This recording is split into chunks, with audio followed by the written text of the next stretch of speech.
Hay un nombre que lleva más de 50 años flotando en el aire, literalmente. Un nombre que no era real.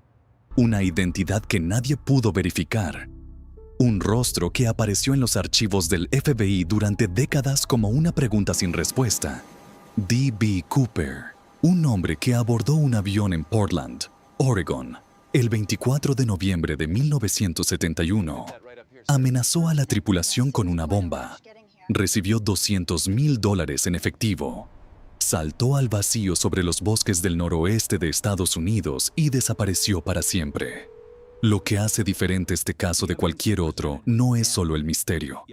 Es que durante 53 años, ninguna agencia de inteligencia del mundo, con todos sus recursos, ha logrado identificar a este hombre. Y sin embargo, hoy existen herramientas que no existían entonces. Herramientas que podrían, por primera vez, inclinar la balanza. Hay algo que vale la pena entender desde el inicio. Este no es un caso de asesinato, no es un caso de desaparición involuntaria. Es algo mucho más extraño. Es el único caso de secuestro aéreo no resuelto en la historia de la aviación comercial de Estados Unidos. Y lo que lo hace todavía más perturbador es que el hombre lo planeó con una frialdad y una precisión que, hasta hoy, siguen sorprendiendo a los investigadores. No gritó, no amenazó de forma descontrolada. Pidió un bourbon con soda mientras el avión era retenido en tierra. Y esperó. El 24 de noviembre de 1971 era el día previo al Día de Acción de Gracias en Estados Unidos. El aeropuerto de Portland, Oregon, estaba repleto de viajeros que querían llegar a casa a tiempo para la festividad. Entre ellos, un hombre de mediana edad, trajeado, con corbata oscura y camorra de nácar, que se acercó al mostrador de Northwest Orient Airlines y compró un boleto en efectivo para el vuelo 305 con destino a Seattle, Washington. Se identificó como Dan Cooper. Este detalle es importante. Nunca dijo ser D.B. Cooper. Ese nombre fue producto de una confusión posterior entre periodistas y funcionarios del FBI que mezclaron su nombre con el de otro pasajero llamado D.B. Cooper que estaban investigando en paralelo. El error se propagó y se quedó. Dan Cooper se convirtió en D.B. Cooper para la eternidad mediática. El vuelo tenía 36 pasajeros y una tripulación de 6 personas. Era un Boeing 727 de corto recorrido. Un avión diseñado para despegues y aterrizajes frecuentes entre ciudades pequeñas. Este detalle tampoco es accidental. El 727 era uno de los pocos aviones comerciales de la época, con una escotilla trasera de cola que podía abrirse durante el vuelo. Una característica de ingeniería pensada para facilitar ciertos tipos de evacuación de emergencia. Cooper lo sabía, y eso significa que sabía de aviación, o que alguien le había dado información técnica muy específica. Poco después del despegue, el hombre que se hacía llamar Dan Cooper llamó a la azafata Florence Schaffner y le entregó una nota. Schaffner, asumiendo que era el número de teléfono de un admirador, la guardó sin leerla. Cooper entonces la miró y le dijo en voz baja: «Señorita, mejor mire esa nota». Schaffner la abrió. Decía, en síntesis, que tenía una bomba en su maletín y que debían seguir sus instrucciones. Le mostró el interior del maletín, donde Schaffner vio cables, baterías y lo que parecía dinamita. Si era real o no, nunca se pudo determinar. Schaffner se mantuvo en calma y Cooper le explicó sus condiciones. $200,000 en billetes de 20, 4 paracaídas, 2 principales y 2 de reserva, y un camión cisterna esperando en Seattle para repostar el avión. La tripulación notificó a tierra. El FBI y las autoridades de Northwest Orient Airlines comenzaron a deliberar.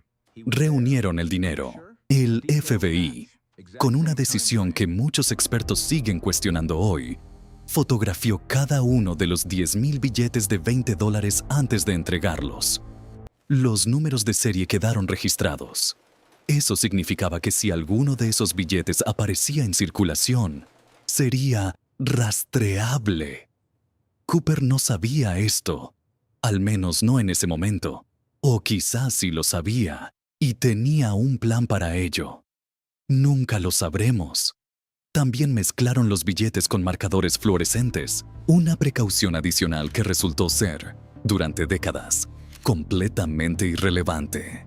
El avión aterrizó en Seattle. Los pasajeros fueron liberados.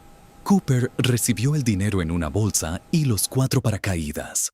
Luego ordenó que el avión despegara de nuevo con rumbo a México, a través de Reno, Nevada. Pero impuso condiciones técnicas muy particulares. Quería que el avión volara a baja altitud, no más de 3,000 metros, y a velocidad reducida. Quería, además, que los trenes de aterrizaje permanecieran desplegados. El copiloto, William Ratajczak, le explicó que esas condiciones hacían casi inmanejable el avión, especialmente con los trenes extendidos. Cooper aceptó modificar ligeramente las condiciones, pero insistió en la altitud baja. Los pilotos obedecieron. Fue en algún punto sobre el río Columbia, en el sur del estado de Washington, a alrededor de las 8 de la noche del 24 de noviembre de 1971, cuando los sensores de cabina detectaron que la escotilla trasera del 727 había sido abierta. Los pilotos sintieron una leve sacudida de presurización. Nadie más lo acompañó. La azafata Tina Mucklow, que había permanecido con Cooper durante todo el vuelo, fue enviada a la cabina antes de que él abriera la escotilla. Cuando el avión aterrizó en Reno, Cooper ya no estaba. La bolsa con el dinero, tampoco. Lo que siguió fue una de las búsquedas más extensas y costosas en la historia del FBI. Miles de agentes, cientos de soldados de la Guardia Nacional, helicópteros, perros rastreadores. Se peinó el bosque del estado de Washington de manera sistemática durante semanas. No se encontró nada, ni el paracaídas, ni fragmentos de ropa, ni huesos, ni el maletín que Cooper usó para mostrar la supuesta bomba. Absolutamente nada. En ese punto comenzaron las preguntas que nadie podía responder. Sobrevivió la caída. Saltó de noche, en noviembre, sobre un bosque denso, con una temperatura exterior de menos de 7 grados Celsius y vientos de más de 150 kilómetros por hora en la zona del Salto. Llevaba un traje de negocios, zapatos de cuero de suela fina, sin guantes, sin ropa térmica, sin equipo de supervivencia. Los expertos en paracaidismo que consultó el FBI coincidieron en algo. Las condiciones eran extremadamente hostiles. Un saltador sin experiencia en ese ambiente habría tenido probabilidades de supervivencia muy bajas. Un saltador con experiencia y preparación habría tenido más opciones, pero seguiría enfrentando condiciones severas. Aquí es donde el caso comienza a fragmentarse en hipótesis. Y aquí es donde la tecnología moderna puede ayudar a reconstruir lo que la tecnología de 1971 no podía ni aproximar. Primero, hablemos de lo que sabemos sobre la zona de salto. El FBI determinó, basándose en la velocidad y altitud del avión y el momento en que se detectó la apertura de la escotilla, que Cooper saltó en algún punto de un corredor de aproximadamente 15 kilómetros entre Ariel, Washington, al norte, y la frontera con Oregon al sur. Esto no es un área pequeña. Estamos hablando de decenas de kilómetros cuadrados de bosque de coníferas denso, con pendientes pronunciadas, ríos y barrancos. En 1971, mapear ese terreno con precisión era imposible. La fotografía aérea existía, pero no tenía la resolución ni la velocidad de procesamiento necesarias para rastrear a un individuo en movimiento. Hoy, los algoritmos de análisis de imágenes satelitales pueden procesar décadas de datos acumulados de esa zona. Tecnologías como LIDAR, que penetra la vegetación con pulsos láser para mapear el terreno debajo del follaje, han revelado en los últimos años características geográficas que eran invisibles desde tierra o desde los helicópteros de la época.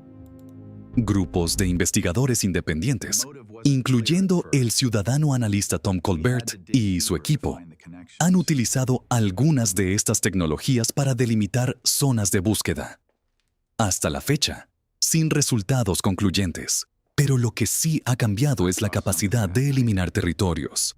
Sabemos ahora con mucha más certeza dónde Cooper no aterrizó. El segundo frente tecnológico es el dinero. En febrero de 1980, un niño de 8 años llamado Brian Ingram estaba de picnic con su familia a orillas del río Columbia, cerca de Tena Bar, a unos 35 kilómetros al noroeste de Vancouver, Washington. Mientras cavaba en la arena, encontró 3 pequeños paquetes de billetes mojados y parcialmente descompuestos. Al verificarlos, el FBI confirmó que eran billetes del rescate de D.B. Cooper, 90 billetes de $20, con los números de serie coincidentes, $3,800 en total. Este hallazgo fue simultáneamente el único avance real en la investigación y la mayor fuente de confusión. Si Cooper había sobrevivido y huido, ¿por qué habría dejado parte del dinero en el río? ¿Lo perdió durante el aterrizaje? ¿Lo arrastró el agua desde un punto más distante? ¿Estuvo mucho tiempo en el río? ¿Lo colocó alguien allí deliberadamente? El análisis del estado de los billetes mostró que habían sufrido una degradación consistente con años de exposición al agua y la arena. Aunque el patrón exacto de deterioro no ha sido completamente explicado. Aquí entra la geología moderna. En 2020, investigadores de la Universidad de Portland realizaron un estudio detallado de los patrones de sedimentación del río Columbia en esa zona. Sus conclusiones, publicadas en una revista especializada, sugieren que los billetes no pudieron haber llegado a Tena Bar desde un punto de caída en la zona de salto primaria que el FBI había identificado. El flujo del río, la velocidad de las corrientes y los patrones de depósito de sedimentos de esa época no lo permitían. Esto sugiere 2 posibilidades. O la zona de salto real era diferente a la que el FBI calculó, o los billetes llegaron allí por un mecanismo distinto al que siempre se asumió.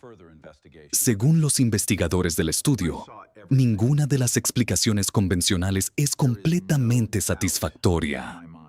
No hay evidencia concluyente que resuelva esta contradicción. El tercer frente, quizás el más fascinante desde el punto de vista de las tecnologías actuales, es la reconstrucción del perfil psicológico y cognitivo del secuestrador. El FBI trabajó durante décadas con perfiles basados en las técnicas disponibles de la época. Sabían que Cooper conocía la terminología aeronáutica, sabían que había pedido paracaídas militares junto con civiles, y que cuando se los entregaron, eligió usar un paracaídas de reserva no apto para saltos libres como su principal mecanismo. Un detalle que algunos interpretaron como un error de un aficionado y otros como una maniobra deliberada para confundir. Sabían que fumaba, que bebía bourbon, que llevaba traje y que no parecía nervioso en ningún momento. Sabían que usó gafas de sol oscuras, que tenía entre 40 y 50 años, según la descripción de la tripulación. Hoy, los modelos de análisis conductual asistidos por inteligencia artificial permiten procesar simultáneamente decenas de variables psicológicas y comportamentales para generar perfiles de probabilidad. No identidades, sino arquetipos. ¿Qué tipo de persona planifica un crimen así? ¿Qué nivel de conocimiento técnico implica? ¿Qué estructura cognitiva sugiere esa combinación de sangre fría, precisión operativa y elección de un método de escape de altísimo riesgo personal? Investigadores independientes que han aplicado estas herramientas al caso, entre ellos el equipo de la organización sin fines de lucro, Scientific Bloodhound, que trabajó con el FBI hasta 2016, sugieren que el perfil apunta consistentemente a alguien con experiencia militar, posiblemente paracaidista, con acceso a información técnica sobre aviación y con un historial de planificación meticulosa. Pero ninguna de estas conclusiones es definitiva. Son posibilidades, no certezas. Hay que hablar de los sospechosos, porque los ha habido muchos. Más de 1 millar a lo largo de los años. El FBI ha descartado formalmente a la mayoría. Algunos casos merecen atención particular. Richard McCoy Jr. era un veterano de Vietnam con entrenamiento como paracaidista militar que, apenas 4 meses después del secuestro de Cooper, realizó un robo casi idéntico a bordo de otro vuelo de United Airlines en 1972. Recibió $500,000, saltó en paracaídas sobre el desierto de Utah y fue capturado 2 días después. El FBI consideró seriamente que McCoy y Cooper eran la misma persona. 2 agentes del FBI, Russell Calame y Bernie Rhodes, escribieron un libro en 1991 argumentando exactamente eso. Sin embargo, el FBI descartó oficialmente la hipótesis porque la descripción física de Cooper no coincidía perfectamente con McCoy y porque testigos del caso McCoy dijeron que ese hombre no era el que habían visto en el vuelo 305. McCoy murió en 1974 durante un intento de fuga de prisión. El debate continúa. Otro nombre que ha circulado con fuerza en los últimos años es el de Robert Rackstraw, un exmilitar con amplio historial delictivo, entrenamiento en paracaidismo y aviación, y múltiples identidades falsas. El equipo del investigador Tom Colbert trabajó durante años para vincular a Rackstraw con Cooper, incluso alegando haber encontrado mensajes codificados en cartas enviadas a periódicos por alguien que decía ser Cooper. El FBI analizó el caso y lo descartó en 2016, aunque sin explicar en detalle los fundamentos del descarte. Rackstraw falleció en 2019, sin confesar, sin ser exonerado públicamente de forma explícita. También existe la hipótesis de que Cooper murió en el salto. Esta es, según la mayoría de los expertos en paracaidismo consultados por el FBI a lo largo de los años, la posibilidad estadísticamente más probable. Saltó de noche, sin visibilidad, con ropa completamente inadecuada para las temperaturas y el terreno, sobre un bosque denso y montañoso donde un aterrizaje controlado habría sido extraordinariamente difícil incluso para un paracaidista experimentado. Si murió en el bosque, sus restos habrían sido dispersados por la fauna y los elementos en cuestión de meses. Los bosques de coníferas del noroeste de los Estados Unidos son extraordinariamente eficientes, destruyendo evidencia orgánica. Y en 1971, nadie tenía capacidad de buscar sistemáticamente en décadas de follaje acumulado. Aquí la tecnología moderna ofrece una posibilidad concreta. El análisis de suelo por espectrometría y fluorescencia de rayos X puede detectar rastros de elementos asociados a restos humanos o a materiales sintéticos modernos, paracaídas, cables, nylon, enterrados bajo decenas de centímetros de sedimento forestal. Estas técnicas se han utilizado con éxito en la identificación de fosas en contextos arqueológicos y forenses. Aplicarlas sistemáticamente a la zona de salto calculada sería técnicamente posible hoy. No se ha hecho de forma exhaustiva, aunque grupos ciudadanos han realizado búsquedas parciales. Uno de los elementos más perturbadores del caso es la pregunta que los propios investigadores del FBI se hacían internamente y que los documentos desclasificados a partir de 2016 confirman. ¿Cómo es posible que alguien planifique un crimen de esta complejidad y no deje ningún rastro de preparación previa? Para comprar el boleto, necesitaba dinero en efectivo.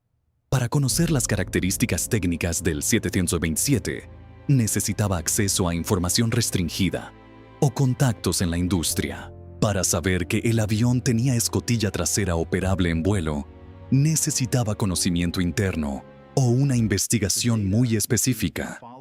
Para calcular la altitud de salto, la velocidad de descenso y el tiempo de vuelo hasta la zona objetivo, necesitaba habilidades matemáticas y logísticas que van más allá del sentido común.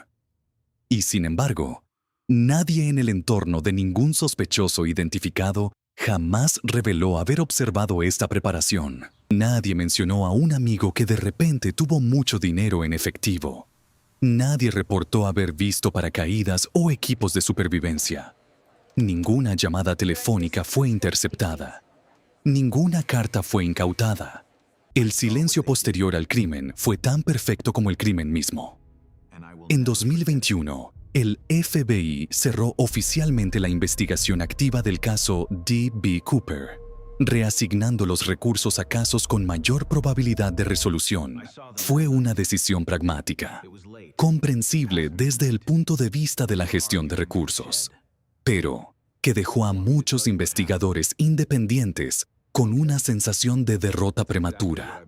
Los archivos del caso, que comprenden miles de páginas, han sido parcialmente liberados bajo la Ley de Libertad de Información y están disponibles en línea.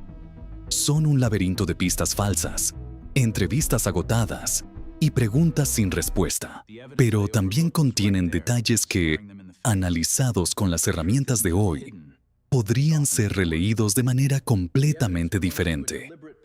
Piensen, por ejemplo, en el análisis de escritura asistido por algoritmos. Cooper escribió al menos una nota. La tripulación interactuó con él verbalmente. Existen grabaciones de las comunicaciones de radio durante el secuestro. Hoy, los sistemas de reconocimiento de patrones del habla y de escritura han alcanzado niveles de sofisticación que permiten comparar muestras de texto o de voz con bases de datos masivas de estilos lingüísticos, dialectos, estructuras sintácticas y hasta marcadores geográficos del habla. Aplicar estas herramientas a las muestras existentes del caso Cooper, aunque escasas, podría generar hipótesis más precisas sobre el origen geográfico y el nivel educativo del secuestrador. No daría una identidad, pero podría estrechar el campo de posibilidades de una manera que en 1971 era impensable. Hay también algo que muy pocos análisis mencionan: el rol de la memoria reconstructiva en los testimonios de la tripulación. Las azafatas Florence Schaffner y Tina Mucklow describieron a Cooper como un hombre de entre 40 y 50 años, de estatura media, con cabello oscuro, complexión delgada y rasgos que algunos describieron como de apariencia nativa americana o indígena. El copiloto Ratajczak lo describió de manera ligeramente diferente. Estas inconsistencias menores son normales en testimonios de situaciones de estrés extremo. Lo que no es normal es que durante décadas se haya tratado la descripción como una sola imagen coherente, cuando en realidad era una composición de memorias individuales, cada una afectada por el estrés, la iluminación del avión y el ángulo de observación. Los sistemas modernos de análisis de testimonios, que combinan psicología cognitiva con modelado estadístico, pueden procesar estas inconsistencias de manera muy diferente a como lo hacía la investigación policial tradicional, no para desacreditar a los testigos, sino para extraer el núcleo de alta probabilidad de lo que realmente observaron, separándolo de los elementos reconstruidos por la memoria a posteriori. Esta distinción podría cambiar aspectos fundamentales del perfil físico de Cooper, que durante décadas se han dado por establecidos. Existe un detalle del caso que siempre me parece subvalorado en los análisis populares y que merece atención particular. Cuando Cooper pidió los 4 paracaídas, especificó que quería 2 de apertura manual y 2 de reserva. Las autoridades le enviaron paracaídas reales, no saboteados. Esta decisión fue objeto de debate interno en el FBI. Algunos agentes querían sabotear los paracaídas para impedir el salto. La decisión de no hacerlo se basó en la preocupación por la seguridad de la tripulación, que Cooper podría dañar si descubría el sabotaje. Fue una decisión operativamente correcta, pero tiene una implicación que pocas veces se señala. Si Cooper era un experto en paracaídas, Habría inspeccionado el equipo antes de saltar, y si lo inspeccionó, habría detectado cualquier manipulación, lo que sugiere que Cooper era suficientemente conocedor del equipo como para evaluar su integridad. Otra indicación de experiencia previa. Uno de los paracaídas de reserva que le entregaron resultó ser un ejemplar de entrenamiento que tenía las cuerdas cosidas. Era prácticamente inútil como paracaídas funcional. Cooper lo llevó consigo, y algunos investigadores han argumentado que si él era un experto, habría detectado este defecto. El hecho de que aparentemente no lo hiciera podría indicar que no era tan experto como se asume, o que simplemente no tuvo tiempo de inspeccionar todos los equipos con detalle, o que tenía sus propias razones para llevar ese paracaídas de reserva que no tenían que ver con usarlo. Ninguna de estas interpretaciones es definitiva, pero ilustran perfectamente la naturaleza de este caso. Cada dato genera más preguntas que respuestas. El río Columbia y sus afluentes han sido dragados parcialmente en distintas épocas. Los 3 paquetes de billetes encontrados en 1980 fueron hallados en un banco del río, enterrados bajo sedimento. La orientación de los billetes y el estado de deterioro diferencial de los distintos paquetes llevaron a algunos investigadores a sugerir que habían sido depositados en momentos diferentes, no todos al mismo tiempo. Si esto fuera cierto, implicaría que los billetes llegaron al río en distintas ocasiones, lo que añade otra capa de misterio. ¿Cómo? ¿Por qué? La investigación geológica mencionada antes no resuelve esta pregunta, solo la profundiza. La tecnología de análisis de ADN ambiental es otro campo que en 2024 y 2025 ha dado saltos cualitativos extraordinarios. El ADN ambiental. Fragmentos microscópicos de material genético que los seres vivos depositan en su entorno, en el suelo, en el agua, en las superficies que tocan, puede persistir durante décadas en condiciones de conservación adecuadas. El maletín que Cooper mostró a la tripulación para demostrar que tenía una bomba fue devuelto a tierra antes del salto. Si ese maletín existe todavía en algún archivo del FBI, los inventarios de evidencias sugieren que podría ser así. Una prueba de ADN ambiental moderna podría extraer material genético depositado por Cooper durante el tiempo que lo manipuló. Ese perfil genético podría ser comparado con bases de datos forenses, incluyendo las nuevas bases de datos genealógicas que han permitido resolver casos fríos de décadas en los últimos años. Esta es exactamente la tecnología que identificó al asesino del Golden State en California en 2018. Después de 40 años de impunidad, Joseph James DeAngelo fue identificado no por una coincidencia directa en la base de datos del FBI, sino cruzando una muestra de ADN del caso con bases de datos genealógicas de acceso público como GEDmatch, identificando familiares lejanos y trazando el árbol genealógico hacia atrás hasta el sospechoso. El mismo método podría aplicarse a cualquier perfil genético extraído de las evidencias del caso Cooper. Siempre que las evidencias estén conservadas, siempre que el material genético haya sobrevivido y siempre que exista algún pariente del secuestrador que haya subido su ADN a alguna de estas bases de datos, son condiciones que no pueden asumirse como ciertas, pero tampoco pueden descartarse. Lo que hace a D.B. Cooper diferente de casi cualquier otro caso de crimen histórico no resuelto es la limpieza de su huella. En la era digital, dejar huellas es casi inevitable, pero en 1971, la arquitectura de vigilancia que hoy tomamos por sentada, cámaras en todos los aeropuertos, registros digitales de transacciones, rastros de telefonía celular, datos de geolocalización, simplemente no existía. Cooper compró su boleto en efectivo. No mostró documentación que pudiera ser verificada electrónicamente. No usó tarjeta de crédito. No hizo llamadas desde un teléfono registrado. Operó en el espacio de anonimato que el mundo de 1971 todavía permitía. Un espacio que, para bien o para mal, ya no existe. Hay algo perturbador en esa reflexión. D.B. Cooper fue posible porque el mundo tenía grietas, espacios sin vigilancia, sin registro, sin memoria institucional.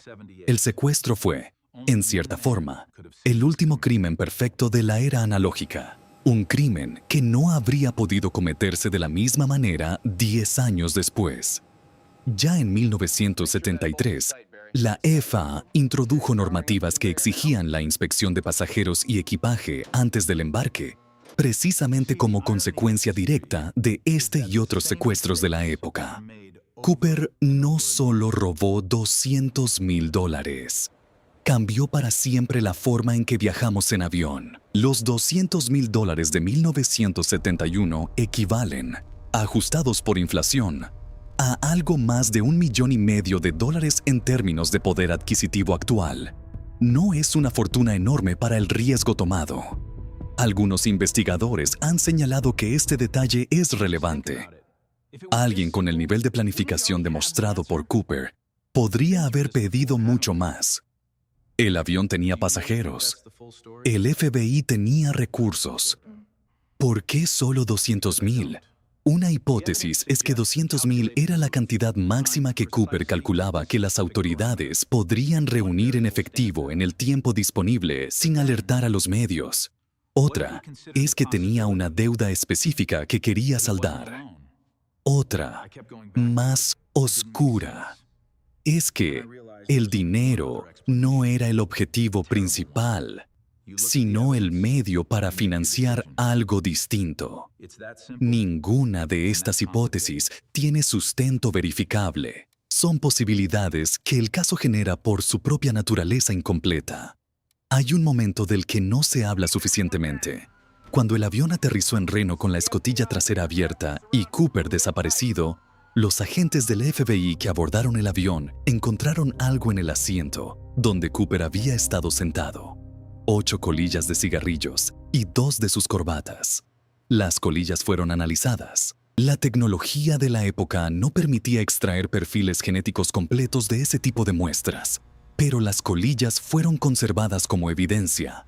Si existen todavía en el inventario forense del FBI, y hay razones para creer que al menos algunas de ellas podrían estar archivadas, representan una fuente potencial de ADN mitocondrial que la ciencia actual podría procesar de manera que era imposible en 1971. El FBI nunca ha confirmado públicamente si intentó extraer ADN de estas muestras con las tecnologías disponibles después de los años 90, cuando el análisis genético forense se volvió más accesible.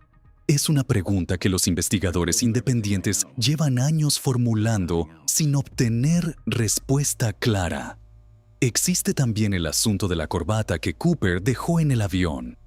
El FBI la analizó y encontró partículas microscópicas de titanio, bismuto y hierro. Esta combinación química es consistente con el tipo de aleaciones utilizadas en ciertos procesos de manufactura aeroespacial o de fabricación de componentes electrónicos avanzados de la época.